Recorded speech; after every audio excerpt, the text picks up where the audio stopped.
m'appelle Mathieu Fernandez, je suis chef de projet à la Direction Générale des Infrastructures de Transport et des Mobilités. Et ça fait un peu plus d'un an, on va dire 1 an et demi, que je suis aussi intrapreneur. Ça veut dire que je gère un projet de start-up d'État qu'on a baptisé Dialogue. Alors, le projet Dialogue, ça naît de deux choses. La première, c'est une volonté un peu diffuse des acteurs publics, des acteurs économiques, de vouloir plus diffuser et accéder à l'information réglementaire qui s'applique à la circulation et au stationnement des véhicules lourds.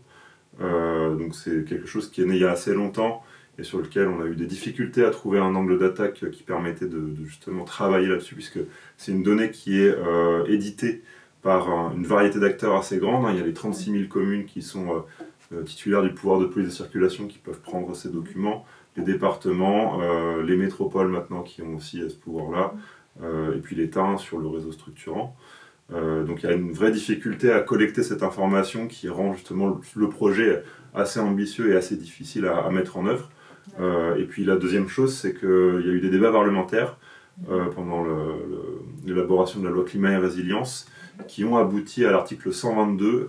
Et l'article 122, c'est un article qui va essayer de réguler un petit peu les relations qu'il peut y avoir entre les pouvoirs publics d'une part et puis les GPS d'autre part. Donc voilà, on travaille un peu dans ce cadre-là. Et Dialogue, c'est le volet technique, l'outillage, on va dire, de cet article 122. Donc c'est au travers de Dialogue qu'on va collecter et qu'on va diffuser l'information réglementaire pour qu'elle soit notamment récupérée par les GPS.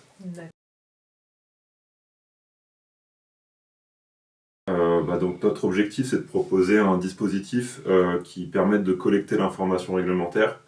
Donc ça veut dire que du coup, cette information réglementaire, déjà il faut savoir qu'elle est contenue dans les arrêtés de circulation. Les arrêtés de circulation, c'est généralement des choses qui sont plutôt sous format papier aujourd'hui, ou en tout cas numérisées en interne des administrations. Et donc nous, on veut collecter cette information-là pour essayer de l'ouvrir le plus possible. Et donc quand on dit ouvrir cette information-là, ça suppose donc déjà de l'ouvrir par les GPS comme le stipule l'article 122 de la loi climat et résilience. Donc ça veut dire qu'on va traduire le format numérique de l'arrêté dans des formats qui sont plus facilement intégrables par les GPS. Et donc notamment nous, on se repose sur le format DATEX 2 qui a priori permet de faire ça relativement simplement. Et puis c'est d'autres capacités d'export de cette information-là, qui soient cartographiques, SIG, texte, voilà. Enfin, on va vraiment construire un outil qui permettent de gérer ces arrêtés de circulation et en récoltant cette information-là, de la diffuser un peu mieux. Alors, on a commencé à travailler sur Dialogue il y a à peu près un an, c'était même le 28 mars 2022. On est passé par une étape d'investigation, ensuite de construction de la start-up, c'est-à-dire qu'on a vraiment essayé sur la base de cette idée de numériser la réglementation de circulation, de voir quel serait le meilleur angle d'attaque, avec quel partenaire on pourrait s'associer pour construire un premier prototype. Ce qu'on a fait à partir d'octobre dernier, et donc là, depuis le 1er mars 2023, on a un premier prototype qui est en ligne, accessible, donc à l'adresse dialogue.beta.gouv.fr. Et aujourd'hui, du coup, on a une feuille de route qui se base sur ce prototype pour essayer de lui apporter... de l'améliorer, d'affiner les fonctionnalités qu'on va mettre derrière. Notamment, on va essayer de construire, du coup, je le disais, un véritable outil de gestion des arrêtés. On va essayer de construire un outil qui soit à la fois adapté au contexte des communes et des intercommunalités, mais aussi à celui des départements, de l'État, des préfectures, qui sont aussi des acteurs qui prennent des arrêtés de circulation. On va avoir tout un focus sur les connecteurs et les API, puisque quand on veut rendre accessible de l'information, ce qui est important, c'est justement d'avoir cette capacité de collecte de l'information là où elle est. Des fois, il y a des collectivités qui ont déjà des systèmes de données structurés sur ces arrêtés de circulation, donc on a envie de récolter cette information-là. Et puis on a aussi envie d'avoir des capacités d'exposition et d'export de ces données-là. Donc là, c'est plutôt un travail sur les API. Et puis dans un dernier temps, on va avoir un focus sur la réglementation de circulation, puisqu'aujourd'hui, on travaille plutôt sur la réglementation de circulation. L'objectif, c'est d'être au rendez-vous des JO de 2024, puisqu'on sait que les territoires qui sont concernés par ces événements vont avoir des problématiques à gérer sur leur logistique. Et on espère pouvoir amener un outil qui leur facilitera la tâche dans les petites modifications ou les transformations qu'ils pourraient faire sur leur réglementation de circulation et de stationnement pour que ça se passe mieux.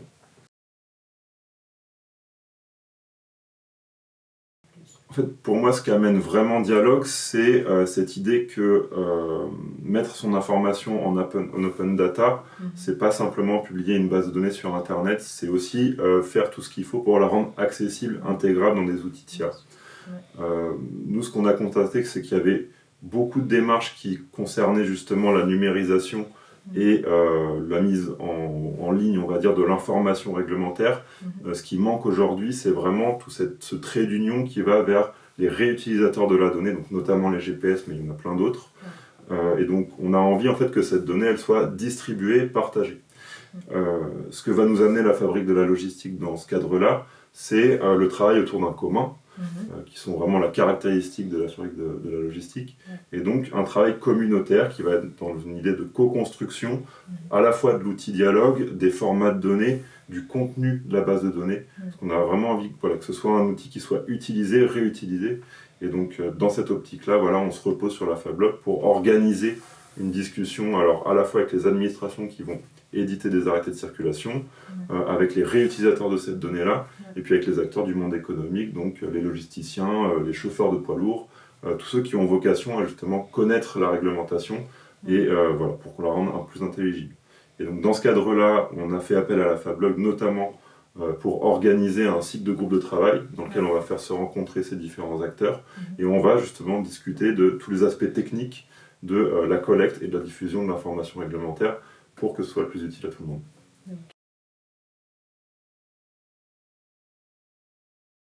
Il y en a plusieurs. Le premier, c'est qu'on a toute une variété d'acteurs qui pourraient utiliser Dialogue. J'en ai parlé, il y a les 36 000 communes, une centaine de départements, l'État, les préfectures, les métropoles, les intercommunalités, les autres intercommunalités. Toutes ces administrations ou toutes ces collectivités ont leur propre processus pour rédiger, valider les arrêtés.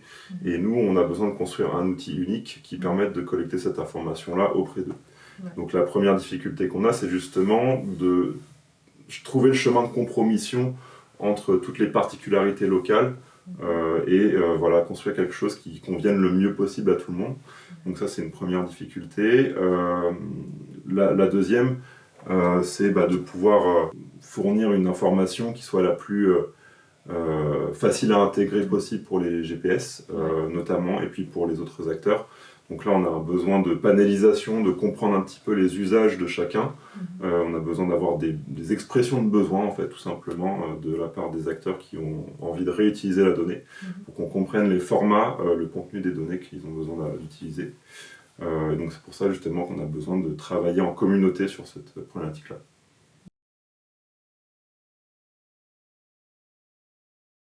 Donc évidemment, on a le webinaire qui va arriver le 16 mars, co-organisé avec la Fabrique de la Logistique, pour lancer le cycle de groupe de travail qu'on va avoir donc autour de cette question de collecter, diffuser l'information. Il y aura normalement un atelier par trimestre à partir du mois d'avril. On sera présent aussi au SITL, donc ça peut être intéressant justement pour rencontrer l'équipe qui est derrière Dialogue.